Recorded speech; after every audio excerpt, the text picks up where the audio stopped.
ആളുകൾ ലൈംഗികബന്ധത്തിൽ ഏർപ്പെടുന്നത് തെറ്റൊന്നുമല്ല. അത് തെറ്റാണെന്ന് പഠിപ്പിക്കുന്നത് അവരെ നിയന്ത്രിക്കാൻ വേണ്ടി കണ്ടുപിടിച്ച സാധനമാണ്. അതൊരു പഴഞ്ഞ ബോധം കൊണ്ട് പറയുന്നതാണ്. യാതൊരു ആവശ്യമില്ല. നന്നായി ചെയ്യാനാണ് പഠിപ്പിക്കേണ്ടത്. കാർ ഓടിക്കുമ്പോൾ, മോട്ടോർ സൈക്കിൾ ഓടിക്കുമ്പോൾ ആക്സിഡൻറ്റ് ഉണ്ടാകും.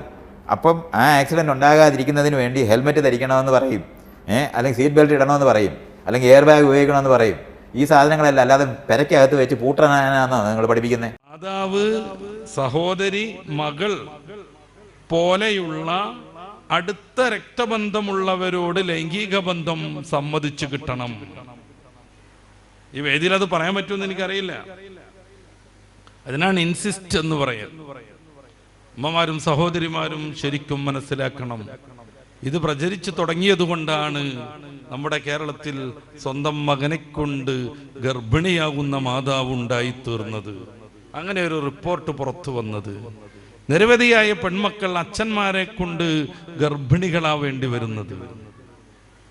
പോലീസ് ഓഫീസർ, ഡൽഹിയിലെ പോലീസ് ഓഫീസർ പണ്ട് ഒരു പെൺകുട്ടി ബസ്സിൽ മൃഗീയമായ ലൈംഗിക പീഡനത്തിന് ഇരയാവുകയും മരണപ്പെടുകയും ചെയ്തൊരു സന്ദർഭം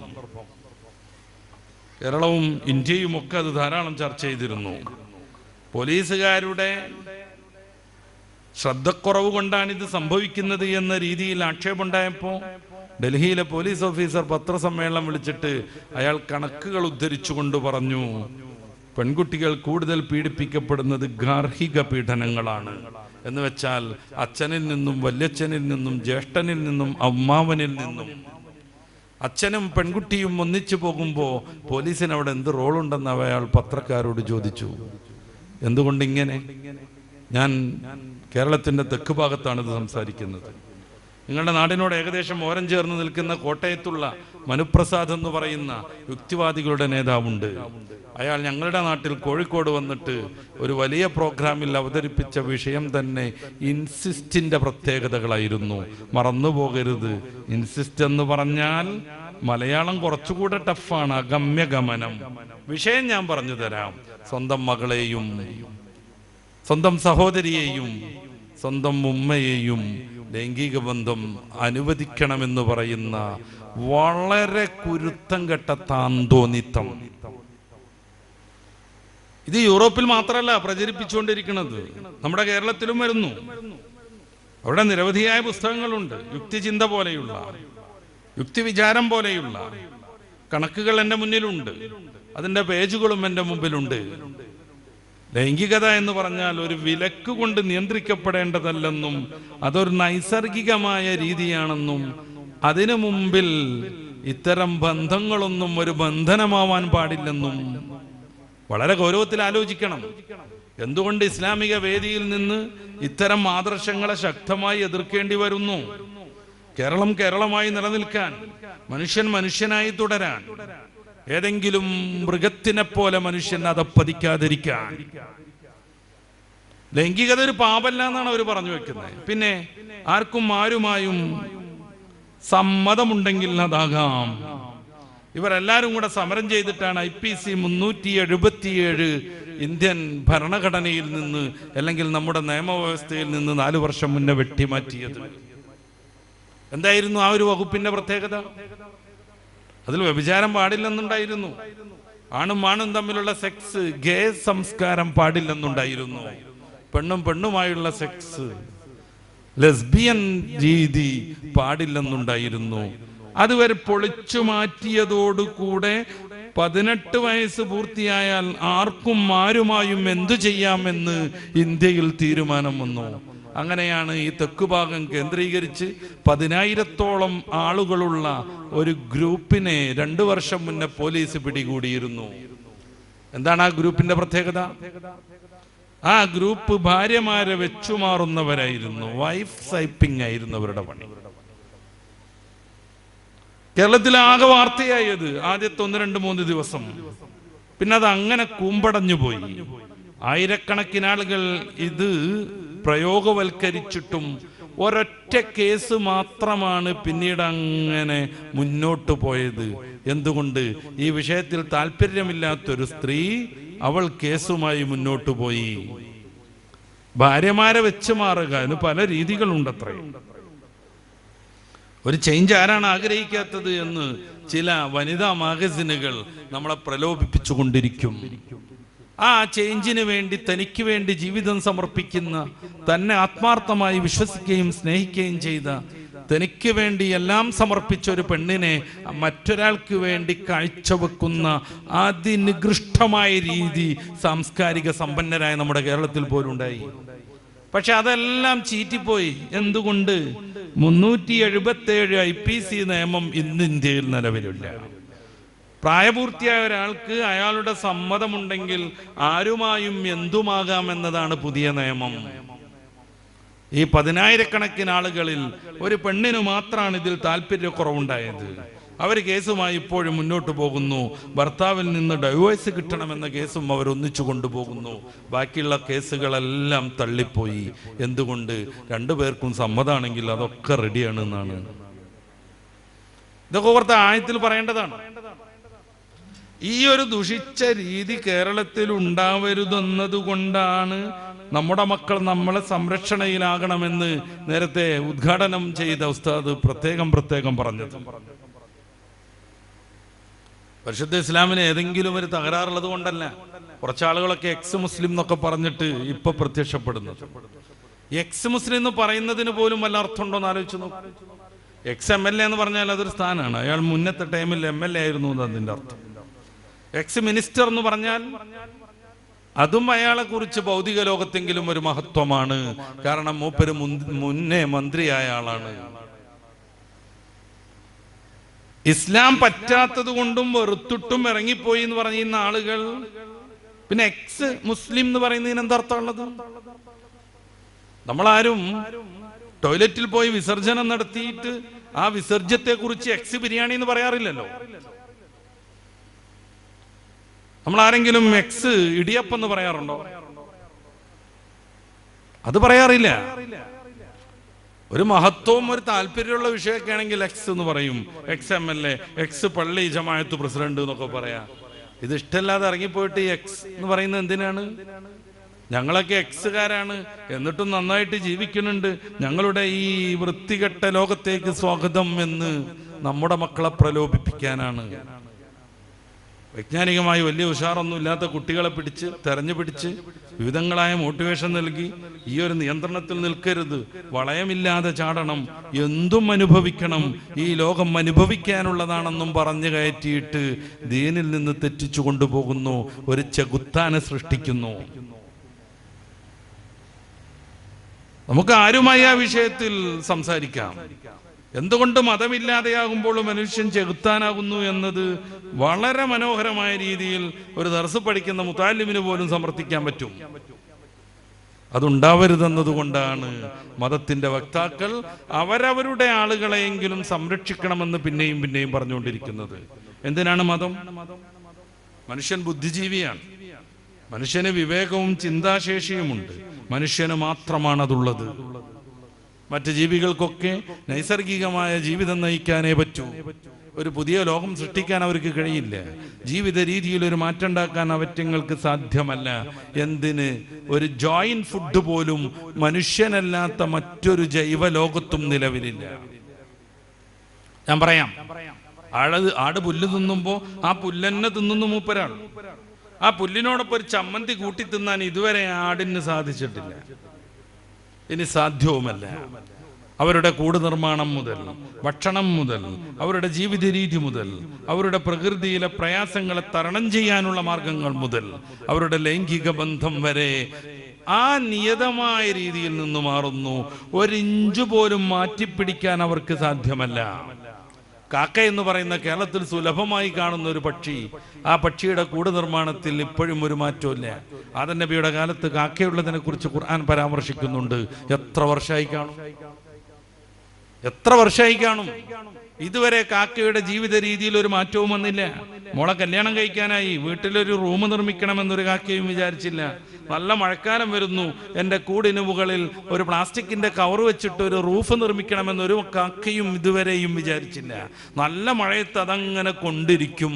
മഴയ്ക്ക് ശേഷം മഴത്തുള്ളികൾ കുടഞ്ഞു കളയാനുള്ള വൃഥാശ്രമം നടത്തും. എന്തുകൊണ്ടങ്ങനെ? ഏത് ജീവി അങ്ങനെ തന്നെയാണ്. മനുഷ്യൻ അങ്ങനെയല്ല. ആന്ത്രോപോളജിയൊക്കെ വിശദീകരിക്കുന്നത് വിശ്വസിച്ചുകൊണ്ട് നമ്മൾ പറഞ്ഞാൽ മനുഷ്യന്റെ ഒന്നാം മനുഷ്യൻ മുതൽ സംസ്കൃതനായിരുന്നു. ഇസ്ലാം അതാണ് പറയുന്നത്.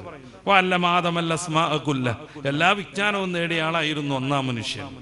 നമുക്ക് പുതിയ കാലത്ത് ആന്ത്രോപോളജി നരവംശാസ്ത്രം അനുസരിച്ച് മുന്നോട്ട് പോവാം. ആദ്യം കാട്ടിലായിരുന്നു അത്രേ, ഗുഹയിലായിരുന്നു അത്രേ, ആയുധങ്ങളില്ലായിരുന്നു അത്രേ. പിന്നെ ഇങ്ങനെ അതൊക്കെ ഇങ്ങനെ മെല്ലെ മെല്ലെ ശീലിച്ചു വന്നു. ആയുധങ്ങൾ പരുക്കനായി, പിന്നീട് ചെത്തിമിനിക്ക് ഉപയോഗിച്ചു, പിന്നീട് ലോഹങ്ങൾ ഉപയോഗിക്കാമെന്ന് പഠിച്ചു. അതിനിടക്ക് ഭക്ഷണം പാചകം ചെയ്യുന്നത് ശീലിച്ചു. കുടിലുകളിൽ നിന്ന് മെല്ലെ മെല്ലെ നല്ല വീടുകളിലേക്കെത്തി, വീടുകളിൽ നിന്ന് കൊട്ടാരത്തിലേക്കെത്തി. മറ്റ് ജീവികളെയൊക്കെ അതിജയിക്കും വിധത്തിൽ നമ്മുടെ ശാരീരിക പരിമിതികളെ നമുക്ക് മേക്കപ്പ് ചെയ്യാനും ഓവർകം ചെയ്യാനും സാധിച്ചു. എങ്ങനെ? നമ്മുടെ ബുദ്ധി കൊണ്ട്, ചിന്താശേഷി കൊണ്ട്.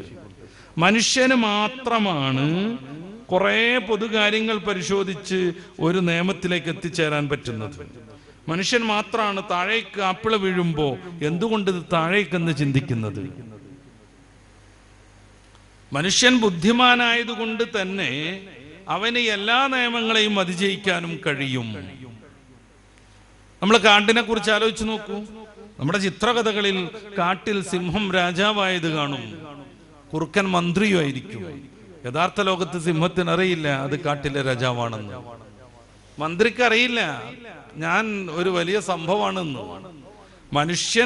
മനുഷ്യന്റെ രീതിയിൽ കഥ നെയ്യുമ്പോ, കാട്ടിലെ മൃഗങ്ങൾ കഥാപാത്രങ്ങളായി വരുമ്പോ അത് രാജാവ് മന്ത്രിയൊക്കെ ആവുന്നു. അല്ലാതെ കാട്ടിൽ കോടതിയില്ല, പോലീസില്ല, പട്ടാളമില്ല, നിയമങ്ങളില്ല, ലിഖിതമായ ഒരു കർമ്മങ്ങളുമില്ല. എന്നാലും സുഗമമായി അത് മുന്നോട്ട് പോകുന്നു. കലീമുല്ലാഹി മൂസ അലൈഹിസ്സലാം, സഹോദരൻ ഹാറൂൻ നബി അലൈഹിസ്സലാം ഫറോവ എന്ന കിങ്കരന്റെ മുന്നിൽ ദീൻ പഠിപ്പിക്കാൻ പോകുന്ന ഒരു രംഗം സൂറത്തു താഹയുടെ 50 മുതലുള്ള വചനങ്ങളിൽ ഉദ്ധരിക്കുന്നുണ്ട്. ഫറോവ അദ്ദേഹത്തോട് ചോദിക്കുന്ന പ്രധാനപ്പെട്ട ഒരു ചോദ്യം, മർ റബ്ബുക്കുമായ മൂസ, നിങ്ങൾ പറയുന്ന പഠിപ്പിച്ചുകൊണ്ടിരിക്കുന്ന ഈ റബ്ബ് ആരാണെന്നാണ്. വളരെ മനോഹരമായി മൂസ അലൈഹിസ്സലാം അതിന് ഉത്തരം നൽകി. റബ്ബുനല്ലദീ അഅ്താ കുല്ല ശൈഇൻ ഖൽഖഹു സുമ്മ ഹദാ, എല്ലാ ജീവികളെയും പടക്കുകയും അവയ്ക്ക് വേണ്ട നിർദ്ദേശം യഥാസമയം നൽകുകയും ചെയ്യുന്നവനാണ് എൻ്റെ റബ്ബ്. അതുകൊണ്ടാണ് ഇന്ന പുല്ല് തിന്നരുതെന്ന് ആട് തീരുമാനിക്കുന്നത്, ഇന്ന രീതിയിലാണ് ജീവിക്കേണ്ടത് എന്ന് മറ്റു ജീവികൾക്കറിയുന്നത്. തൻ്റെ ഈ ശക്തമായ കൊക്കുകൊണ്ട് കൊത്തിക്കൊത്തി മരങ്ങളിൽ പോടുണ്ടാക്കണമെന്ന് മരം കൊത്തിക്ക് തോന്നുന്നത്. ബീവറിന് പാലം നിർമ്മിക്കാനും പുഴയുടെ നടുകെ മരം മുറിച്ചിട്ട് അണക്കെട്ട് നിർമ്മിക്കാനും കഴിയുന്നത്. ഏത് വിദഗ്ധനായ എഞ്ചിനീയറെയും തോപ്പിക്കും വിധം തേനീച്ചക്ക് അറ നിർമ്മിക്കാൻ കഴിയുന്നത്. വളരെ വളരെ കലാപരമായി ചിലന്തിക്ക് അതിൻ്റെ നെറ്റ് നിർമ്മിക്കാൻ സാധിക്കുന്നത്. മനുഷ്യൻ പക്ഷേ അങ്ങനെയല്ല. നമ്മൾ ഈ കേരളത്തിൽ ഒരു നിയമം വന്നു എന്ന് വെറുതെ സങ്കല്പിക്കുക. ഒരാഴ്ച പോലീസും പട്ടാളവും കോടതിയും പ്രവർത്തിക്കില്ല, ആർക്കും ഇഷ്ടമുള്ളത് ചെയ്യാം. ഒറ്റ ലുലുമാളും 2 ദിവസം പിന്നെ ഉണ്ടാവില്ല, കൊള്ളടിച്ചിട്ടുണ്ടാകും. ഒറ്റ ജ്വല്ലറിയും പിന്നെ അങ്ങനെ പ്രവർത്തിക്കൂല, മൊത്തം സ്വർണം വാരിക്കൊണ്ടുപോയിട്ടുണ്ടാകും. ഒരാഴ്ച കഴിഞ്ഞ് മാപ്പ് പരിശോധിക്കുമ്പോൾ കേരളത്തിന്റെ സ്ഥാനത്ത് ഉണങ്ങിയ പാവല് പോലെയുള്ള ഒരു സാധനം ഉണ്ടാവും, കേരളം ഉണ്ടാവില്ല. നേരെ മറിച്ച് ഒരു നിയമമില്ലായിട്ടും കാട്ടിലിങ്ങനത്തെ പ്രശ്നങ്ങളില്ല. ഒരു സിംഹവും തന്റെ ശക്തി ഉപയോഗിച്ച് നിരന്തരമായി മാനുകളെ മാന്തിയും പൊളിച്ചും വൃത്തികേടാക്കാറില്ല. മാംസം മാത്രമേ അതിന് തിന്നാൻ കഴിയൂ. അതുകൊണ്ട് ഏതെങ്കിലും ഒരു മാനിനെ കൂട്ടത്തിൽ നിന്ന് ഒറ്റപ്പെടുത്തി ഓടിച്ചിട്ട് പിടിച്ച് കഴിക്കും. അല്ലാതെ പോകുന്ന മാത്രയിലൊക്കെ മാനുകളെ മാന്തുക, പിച്ച, കൊല്ല, ഇങ്ങനത്തെ പരിപാടി ഉണ്ടാവില്ല. എന്തുകൊണ്ട്? അങ്ങനെ ഒരു ബുദ്ധി അവർക്കില്ല. മനുഷ്യൻ അങ്ങനെ ആയതുകൊണ്ട് കൊള്ളയടിക്കരുതെന്ന് നിയമം വേണം, ജ്വല്ലറി പൊളിക്കരുതെന്ന് നിയമം വേണം, ആരാൻ്റെത് അപഹരിക്കരുതെന്ന് നിയമം വേണം. മനുഷ്യന് മാത്രം നിയമം വേണം. അതുകൊണ്ടാണ് എല്ലാ നാടുകളിലും അവരവരുടേതായ നിയമങ്ങൾ ഉണ്ടാകുന്നത്. എന്നല്ല, ദൈവത്തെയും മതത്തെയും വിശ്വസിക്കാത്ത നാടുകളിൽ അതികഠിനമായ നിയമങ്ങളാണ്. ചൈന ഉദാഹരണം, ഉത്തര കൊറിയ ഉദാഹരണം. കഴിഞ്ഞ വർഷമൊക്കെ ഉത്തര കൊറിയയിൽ വളരെ മാരകമായൊരു നിയമം ഉണ്ടായിരുന്നു. ഫെബ്രുവരി 10 മുതൽ 17 വരെ ആരുമേ ചിരിക്കാൻ പാടില്ല, കരയാനും പാടില്ല. ആ നാട് ഭരിക്കുന്ന ഇന്നിന്റെ അച്ഛനാകുന്ന അന്നിന്റെ അച്ഛനാകുന്ന ഉന്നിന്റെ 10ാം വാർഷികമായിരുന്നു മരിച്ചതിന്റെ. ആലോചിച്ച് നിങ്ങള്, ആ സീസണിൽ ഒരാളുടെ അമ്മ മരിച്ചിട്ടുണ്ടെങ്കിൽ കരയണമെന്നുണ്ടെങ്കിൽ കലണ്ടറിൽ നോക്കണം, ഇനി 4 ദിവസം കൂടെ, ഇനി 3 ദിവസം കൂടെ, ഇന്ന് മുതൽ കരയാം എന്ന് പറയണം. ലോകത്തെ ഏറ്റവും കൂടുതൽ ഡെത്ത് പെനാൽറ്റി നടത്തുന്നത് ചൈനയിലാണ്. ചില വർഷങ്ങളിലൊക്കെ ലോകത്തെ മറ്റ് രാജ്യങ്ങളെല്ലാവരും കൂടെ നടത്തിയതിന്റെ അത്രത്തോളം ചൈനയിൽ കൊലശിക്ഷ നടന്നിട്ടുണ്ട്. എന്തുകൊണ്ട്? മതത്തെയും ദൈവത്തെയും അംഗീകരിക്കാത്തവർക്കും മനുഷ്യനാകുമ്പോൾ ഒരു നിയന്ത്രണം വേണം. ഇന്ത്യക്ക് 1947 സ്വാതന്ത്ര്യം കിട്ടിയിട്ടുണ്ട്. പക്ഷെ നമുക്ക് എല്ലാ വിഷയത്തിനും സ്വാതന്ത്ര്യം കിട്ടിയോ? ഞാൻ എൻ്റെ കാശ് കൊടുത്തൊരു കാറ് മേടിച്ചു സങ്കല്പിക്കുക, വലതുവശം ചേർന്ന് ഡ്രൈവ് ചെയ്യാൻ എനിക്ക് പറ്റുമോ? വലതുവശം ചേർന്ന് ഡ്രൈവ് ചെയ്യാൻ എനിക്ക് പറ്റുമോ? ഒരിക്കലും പറ്റില്ല.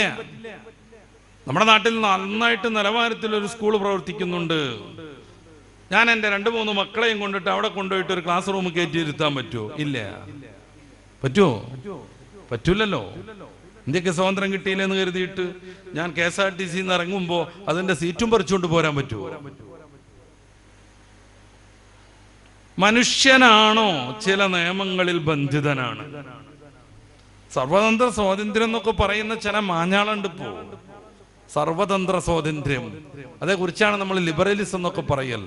വിശദീകരിക്കാൻ എനിക്ക് സമയം കിട്ടുമെന്ന് എനിക്കറിയില്ല. സർവതന്ത്ര സ്വാതന്ത്ര്യം എന്ന് പറഞ്ഞാൽ അത് ഒരിക്കലും പ്രായോഗികമേ അല്ല. കുറെ ആളുകളൊക്കെ ഇപ്പൊ അങ്ങനെയാണ്, my body is my choice, എന്റെ ശരീരം എന്റെ അധികാരം. നിങ്ങളുടെ തിരുവനന്തപുരത്താണ് 2 ആഴ്ച മുമ്പേ LGBTക്കാരുടെ പ്രൈഡ് പരോഡ് നടന്നത്. അവരുടെ അഭിമാന യാത്ര പരമാവധി വൃത്തികേടുകൾ കാണിച്ച് നഗ്നത പുറത്താക്കി പെണ്ണും ആണും ആൺകോലവും പെൺകോലവും കെട്ടിയവരും ട്രാൻസ് വുമണും ട്രാൻസ് മാനും ഒക്കെ പാടെ ചേർന്നിട്ട് ആഘോഷ റാലി. അതിന്റെ അവസാനം അവരുടെ റെയിൻബോയുടെ കടലുള്ള അവരുടെ മഴവില്ലിന്റെ കളറുള്ള പതാകയും പിടിച്ചിട്ട് അവർ നടത്തുന്ന ഒരു പ്രതിജ്ഞയുണ്ട്, എന്റെ ശരീരം എന്റെ അധികാരം, എന്റെ ശരീരം എന്റെ അധികാരം. ഞാൻ വേണ്ട വിധം എന്റെ ശരീരം കൈകാര്യം ചെയ്യും. എനിക്ക് ലൈംഗികമായി ലഭ്യമായ ഓർഗനുകൾ ഞാൻ വെട്ടിമുറിക്കും. ആണായി പിറന്ന ഞാൻ പെണ്ണായി മാറും, പെണ്ണായി പിറന്ന ഞാൻ ആണായി മാറും. ഞാൻ എനിക്ക് പറ്റുമെങ്കിൽ ആണിനെ കെട്ടി ജീവിക്കും, ഒരു പെണ്ണിന് അവൾക്ക് പറ്റുമെങ്കിൽ പെണ്ണിനെ കെട്ടി ജീവിക്കും. നിങ്ങളെ ഈ തെക്ക് ഭാഗത്താണ് കോഴിക്കോട് താമരശ്ശേരിയിൽ നിന്ന് ഒരു പെൺകുട്ടിയെ പോലീസ് പിടിച്ചു കൊണ്ടുവന്നാക്കി കൊടുത്തിട്ടുള്ള മറ്റൊരു പെൺകുട്ടിയുള്ളത്. അവരുടെ പേരൊക്കെ എൻ്റെ മനസ്സിലുണ്ട്, തൽക്കാലം ഞാനത് പറയുന്നില്ല. സൗദിയിലായിരുന്നു അവർ +1ഉം +2ഉം പഠിച്ചത്. അന്ന് അവർ 2 പേരും പ്രണയത്തിലായി. അവർ 2 പേരും കപ്പിളായിട്ട് ജീവിക്കാൻ തീരുമാനിച്ചു, ലെസ്ബിയൻ കപ്പിൾസ്. ഏറ്റവും ഫേമസ് ആണ് അവരത്രേ. അവരെ ഇന്റർവ്യൂ നടത്താൻ വേണ്ടി വ്ളോഗർമാരിങ്ങനെ കാത്തിരിക്കുകയാണ് അപ്പോയിന്റ്മെന്റിന് വേണ്ടി. എന്നിട്ട് അവരിങ്ങനെ ഇന്റർവ്യൂവറുടെ മുമ്പിൽ വന്നൊരു ചെറിയ സ്കേർട്ട് വിട്ട് കാലുമ കയറ്റി വെച്ചിട്ട് പറഞ്ഞുകൊണ്ടിരിക്കുകയാണ് പിതാവിന്റെയും മാതാവിന്റെയും കുറ്റവും കുറവുകളും. എത്രമേൽ സങ്കടം ഉണ്ടാവും, എത്രമേൽ സങ്കടം ഉണ്ടാകും. എത്ര കഷ്ടപ്പെട്ടായിരിക്കും മാതാപിതാക്കൾ അവരെ നോവറിയാതെ ഒരുവിധ പ്രയാസം അറിയാതെ വളർത്തിക്കൊണ്ടുവന്നത്. അവസാനം വെച്ചിട്ട് വ്ളോഗറെ കാണുമ്പോൾ മാതാപിതാക്കളുടെ വളരെ മാരകമായ രീതിയിൽ ആക്ഷേപം ഉന്നയിക്കുന്നു. തുറന്ന മാതാപിതാക്കളെ കുറ്റം പറയുന്നു. എന്താ പ്രശ്നം? പ്രസവിച്ചാ പോരാ, സ്വാതന്ത്ര്യം തരണം എന്നാണ് അവർ പറയുന്നത്. ആർക്കാണ് 100% സ്വാതന്ത്ര്യമുള്ളത്? സൗദിയിലാണ് ഇവർ ജീവിച്ചതെന്ന് ഞാൻ നേരത്തെ പറഞ്ഞു. എൻ്റെ പ്രിയപ്പെട്ട സഹോദരന്മാർ ആലോചിച്ചു നോക്കുക. 6 വയസ്സിലും 7 വയസ്സിലും 10 വയസ്സിലും ഒക്കെ ഉമ്മയുടെയും വാപ്പയുടെയും കൈപിടിച്ചുകൊണ്ട് അവർ സൗദിയിലെ ഒരു പറക്കും വാഹനങ്ങളുള്ള എക്സ്പ്രസ് ഹൈവേയുടെ പരിസരത്തൂടെ നടക്കുമ്പോൾ സ്വാഭാവികമായും ഒരു കുട്ടിക്കുണ്ടാവുന്ന കുസൃതിയുണ്ട്. ഉമ്മയുടെയും വാപ്പയുടെയും കൈയൊക്കെ വിടുവിച്ചിട്ട് ഓടണമെന്ന്, ആ റോഡ് മുറിച്ചു കിടക്കണമെന്ന്. അങ്ങനെയെങ്ങാനും ഇവർ കൊതറാൻ ശ്രമിക്കുമ്പോൾ കുതറിയിട്ട് ഉമ്മയുടെ കയ്യിൽ നിന്ന് പിടുത്തം വിട്ട് ആ റോഡ് എക്സ്പ്രസ് വേ മുറിച്ചു കിടക്കണമെന്ന് അവർ വിചാരിക്കുമ്പോൾ ആ മാതാവോ പിതാവോ അവർക്ക് സ്വാതന്ത്ര്യം കൊടുത്തിരുന്നെങ്കിൽ ഇന്ന് ആ മാതാവിനെയും പിതാവിനെയും മെക്കെട്ട് കയറാൻ അവരുണ്ടാവില്ലായിരുന്നു. എല്ലാവർക്കും എല്ലാ അർത്ഥത്തിലും സ്വാതന്ത്ര്യം എവിടെ കിട്ടുന്നു? നിങ്ങൾക്കൊരു സ്വാതന്ത്ര്യമുണ്ട്, എനിക്കുണ്ട്. അതിനപ്പുറത്തേക്ക് ഈ വേദിയിലിരിക്കുന്ന നിങ്ങളെല്ലാവരും കൂടെ സ്റ്റേജിൽ കയറിയിരുന്നാൽ അതിന് സ്വാതന്ത്ര്യമില്ല. നിങ്ങൾ അവിടെ ഇരിക്കണം, ഞാൻ ഇവിടെ ഇരിക്കണം. നിങ്ങൾ പ്രഭാഷണം കേൾക്കാൻ വന്നതാ, ഞാൻ ഇവിടുന്ന് ഒരു പാട്ട് പാടിയാലോ? അതല്ല നിങ്ങൾ ആഗ്രഹിക്കുന്നത്. നമ്മൾ ആലോചിച്ച് നോക്കുക, എല്ലാ സ്വാതന്ത്ര്യമൊന്നും ഗുണമല്ല. അതുകൊണ്ടാണ് വൈക്കം മുഹമ്മദ് ബഷീർ മതിലുകളുടെ അവസാനം പറയുന്നത്, ആർക്കുമാണ് നിന്റെ സ്വാതന്ത്ര്യം എന്ന്. ആ കഥ വായിച്ചവരുണ്ടാകും. അയാൾ ജയിലിലാണ്. അപ്പുറത്ത് വനിതാ ജയിലിലുള്ള ഒരു പെണ്ണുമായി യാദൃച്ഛികമായി ഇയാൾ സ്നേഹത്തിലാകുന്നു. അവർ തമ്മിൽ മതിലിന്റെ അപ്പുറത്ത് എല്ലാ വർത്താനങ്ങളും നടക്കും. ചെറിയൊരു ഓട്ടയിലൂടെ ഇയാൾ പൂവൊക്കെ വെച്ചു കൊടുക്കും. വാർഡന്മാരത് കണ്ടുപിടിച്ചിട്ട് ആ ദ്വാരം അവരടച്ചു കളഞ്ഞു. ഇതുവരെ കണ്ടിട്ടില്ല. അവരിങ്ങനെ സംസാരിച്ച് ഭയങ്കര ബന്ധത്തിലായി. അവസാനം അവരൊരു ഐഡിയ തീരുമാനിച്ചു, നാളെ രണ്ടുപേർക്കും പനിക്കണം. അങ്ങനെ ജയിലിലെ ആശുപത്രിയിലേക്ക് രണ്ടുപേരും എത്തണം. ആശുപത്രി കോമണ, ആണിനും പെണ്ണിനും വേറെ വേറെ ഇല്ല. അവിടെ വെച്ചിട്ട് നമുക്ക് കാണാം. അങ്ങനെ രാത്രി ഇങ്ങനെ ഉറക്കൊഴിച്ച് അതേക്കുറിച്ച് ആലോചിച്ചുകൊണ്ടിരിക്കുകയാണ്. നേരം വെളുത്തപ്പോ പെട്ടെന്ന് കുളിച്ചൊരുങ്ങാണ്, പനിക്കാനുള്ളതാണ്. ലഭ്യമായ നല്ല ഡ്രസ്സൊക്കെ എടുക്കുകയാണ്. ആശുപത്രി തുറക്കണമെങ്കിൽ 9 മണിയാവണം. അവരിങ്ങനെ കാത്തിരിക്കുകയാണ് പനിയായിട്ട് ആശുപത്രി പോവാൻ. ആ സമയത്താണ് വാർഡൻ വന്നിട്ട്, ഇന്ന് നിങ്ങൾ റിലീസാണെന്ന് പറയണേ, അയാൾ ജയിലിൽ നിന്ന് മോചിതനായി എന്നുള്ള റിപ്പോർട്ട് കൊടുക്കുന്നത്. ഇതിങ്ങനെ പിടിച്ചു പറിച്ചിട്ടാ പറയണ, ആർക്കുമാണ് നിന്റെ സ്വാതന്ത്ര്യം എന്ന്. എല്ലാ സ്വാതന്ത്ര്യമൊന്നും മനുഷ്യന് പറ്റില്ല എന്നാണ് ഞാനും പറയണത്. മനുഷ്യന് ചില നിയമങ്ങൾ നിർബന്ധമാണെങ്കിൽ ആ നിയമങ്ങൾ ഏതാവണം. വേറൊരു കൂട്ടർ മനുഷ്യർ സൃഷ്ടിച്ചതാണെങ്കിൽ അവർക്ക് കുറെ പരിമിതികളുണ്ട്, കുറഞ്ഞ വിവരം ഉണ്ടാവുള്ളൂ, ഭാവി കാലത്തെ കുറിച്ചൊന്നും അറിയില്ല. പിന്നെ ആരാണ് മനുഷ്യനെ നിയന്ത്രിക്കേണ്ടത്, ആ നിയമങ്ങൾ സംവിധാനിക്കേണ്ടത്? വളരെ ലളിതമായ ഉത്തരമാണ് ഇസ്ലാം പറയുന്നത്. അവൻ അല്ലാഹുവാവണം, നമ്മുടെ സ്രഷ്ടാവണം, സർവജ്ഞനാണവൻ, സർവകാലത്തെ കുറിച്ച് കൃത്യമായി അറിയുന്നവൻ, തുടക്കമില്ലാത്ത ഉണ്മയാണവൻ. മനുഷ്യൻ എങ്ങനെ പ്രവർത്തിക്കണമെന്നതിന്റെ മാനിഫെസ്റ്റോ നിർമ്മിക്കേണ്ടത് മനുഷ്യനെ പടച്ചോനാണ്. ഈ മൊബൈൽ കണ്ടുപിടിച്ച ചങ്ങാതി ആദ്യം ഇതുകൊണ്ട് ഇങ്ങനെ വരുന്ന സമയത്ത് അയാൾ ഇതിന്റെ പ്രവർത്തനം എങ്ങനെയെന്നൊക്കെ പറയുമ്പോൾ ആദ്യമായിട്ട് മൊബൈലിനെ കാണുന്ന നമ്മുടെ മുമ്പിലുള്ള ഒരാൾ വന്നിട്ട് പറയാം അങ്ങനൊന്നുമല്ല ഇങ്ങനെയാണെന്ന് പറഞ്ഞാൽ എത്രമേൽ വിഡ്ഢിയാണ് അയാൾ. മാർക്കോണി റേഡിയോ കൊണ്ടുവരുന്നു, ഇങ്ങനെ പിടിച്ചാൽ സ്റ്റേഷൻ കിട്ടുന്നു, ഇങ്ങനെ കൂട്ടിയാൽ സൗണ്ട് കൂടുന്നൊക്കെ പറയുമ്പോൾ അതൊന്നുമല്ല, സൗണ്ട് കൂടുന്ന പറഞ്ഞതാണ് സ്റ്റേഷൻ എന്ന് പറഞ്ഞതാണ് സൗണ്ട് കൂട്ടുന്ന സാധനം എന്ന് പുറമുള്ളൊരു പൊട്ടം പറഞ്ഞാൽ എന്തുമേൽ വിഡ്ഢിയാണോ? നമ്മളാകുന്ന ഈ ഉപകരണം എങ്ങനെ പ്രവർത്തിക്കണമെന്ന് നമ്മളോട് പറയുന്നത് നമ്മളെ പടച്ച റബ്ബാണ്. നേരത്തെ ഞാൻ പറഞ്ഞല്ലോ, my body is my choice. പറ്റില്ലെന്ന് റബ്ബ് പറയുന്നു. നിങ്ങളുടെ ശരീരത്തെ ഇങ്ങനെയൊക്കെയാണ് ഉപയോഗപ്പെടുത്തേണ്ടത്, നിങ്ങൾ കരുതുന്നത് പോലെ ഉപയോഗപ്പെടുത്തിക്കൂടെന്ന് റബ്ബ് പറയുന്നു. അതിന് പിന്നിൽ വലിയ വലിയ ആദർശങ്ങളുണ്ട്, ലക്ഷ്യങ്ങളുണ്ട്, തീരുമാനങ്ങളുണ്ട്. അപ്പൊ നമ്മൾ പറയണം ആ നിലക്കൊന്നുമല്ല. ഞാൻ പിന്നെ നിങ്ങൾക്ക് മനസ്സിലാവുന്ന ഒരു ഉദാഹരണത്തിലേക്ക് പോകാം. ഞാനൊരു കാറ് മേടിക്കുന്നു. ആ കാറിൽ അതിന്റെ ഇന്ധന ടാങ്കിൽ ഡീസൽ ഒഴിക്കണമെന്നാണ് കമ്പനിയുടെ നിയമം. ഞാൻ പറയാണ്, വീട്ടിൽ കുറെ മണ്ണെണ്ണ സ്റ്റോക്ക് ഉണ്ട്, ഞാനതിൽ ഒഴിക്കുന്നു പറഞ്ഞാൽ my body is my choice എന്ന് പറഞ്ഞ പോലെ my car is my choice എന്ന് പറയാൻ പറ്റുമോ? നമ്മൾ വെറുതെ ഒന്ന് ആലോചിച്ച് നോക്കൂ. അതിന്റെ റേഡിയേറ്ററിൽ പണ്ടൊക്കെ വെള്ളം ഒഴിച്ചിരുന്നു, ഇപ്പോ ഗ്രീൻ കളറുള്ള ഒരു ലിക്വിഡ് ഒഴിക്കാറുണ്ട്, ഒരു കൊഴുത്ത ദ്രാവകം. വീട്ടിൽ ഇന്നലത്തെ കഞ്ഞിവെള്ളം ഉണ്ട്, നല്ല കൊഴുപ്പുണ്ട്, ഞാനിത് അങ്ങോട്ട് ഒഴിക്കുന്നു പറഞ്ഞാലോ? ഈ കാർ എങ്ങനെ പ്രവർത്തിക്കണമെന്ന് അത് നിർമ്മിച്ചയാൾ പറഞ്ഞിട്ടുണ്ട്. അതിന്റെ വലതുവശത്ത് ചേർന്ന് നിൽക്കുന്ന പെടല ചവിട്ടിയിട്ടുണ്ടെങ്കിൽ കാറിന് ഊക്ക് കൂടും, ഇന്ധനം കൂടുതലായി യന്ത്രത്തിലേക്ക് പ്രവഹിച്ചു കൊണ്ടിരിക്കും. അതിന്റെ സെൻട്രലിൽ ഒരു പെടലുണ്ട്, അത് ചവിട്ടിയാൽ വണ്ടി നിന്നിരിക്കും. അതിന്റെ ലെഫ്റ്റ് വശത്ത് ഒരു പെടലുണ്ട്, അതിന് ആക്സിലേറ്റർ, അതിന് ക്ലച്ച് എന്നാണ് പറയാ.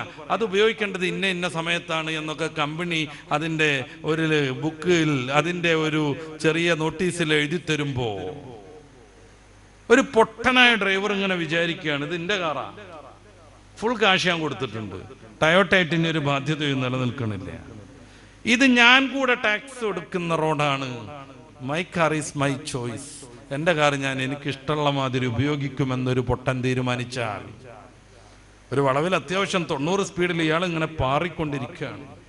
അപ്പുറത്തുനിന്ന് നിറയെ മെറ്റൽ നിറച്ചിട്ടൊരു വലിയ ലോറി ടോറസ് ഇങ്ങനെ കടന്നു വരുന്നു. അവനൊത്തിരി സ്പീഡിലാണ്.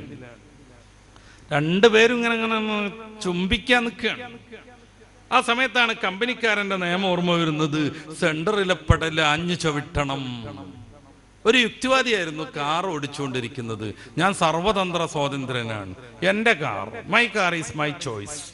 ഞാൻ ആ വലതുവശത്തിലുള്ള ആക്സിലേറ്റർ ആഞ്ഞു ചവിട്ടെന്ന് പറഞ്ഞാൽ അതോടെ തീർന്നു അയാളുടെ ജീവിതം.